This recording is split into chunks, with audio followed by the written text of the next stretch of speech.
పెద్దవాళ్ళందరూ చెప్పారు ఇప్పటివరకు. వారి గురించి నేను ఎంత చెప్పినా తక్కువనే.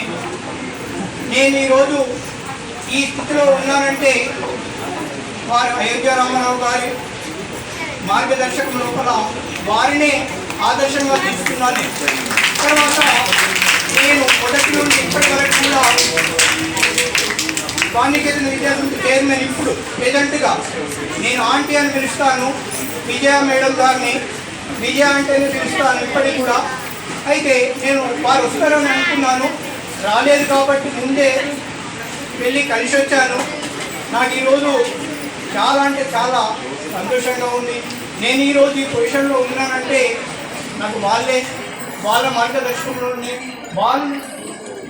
వాళ్ళతోటే నేను ఈ పొజిషన్లో ఈరోజు ఉన్నానంటే దానికి అతిశయోక్తి కాదు.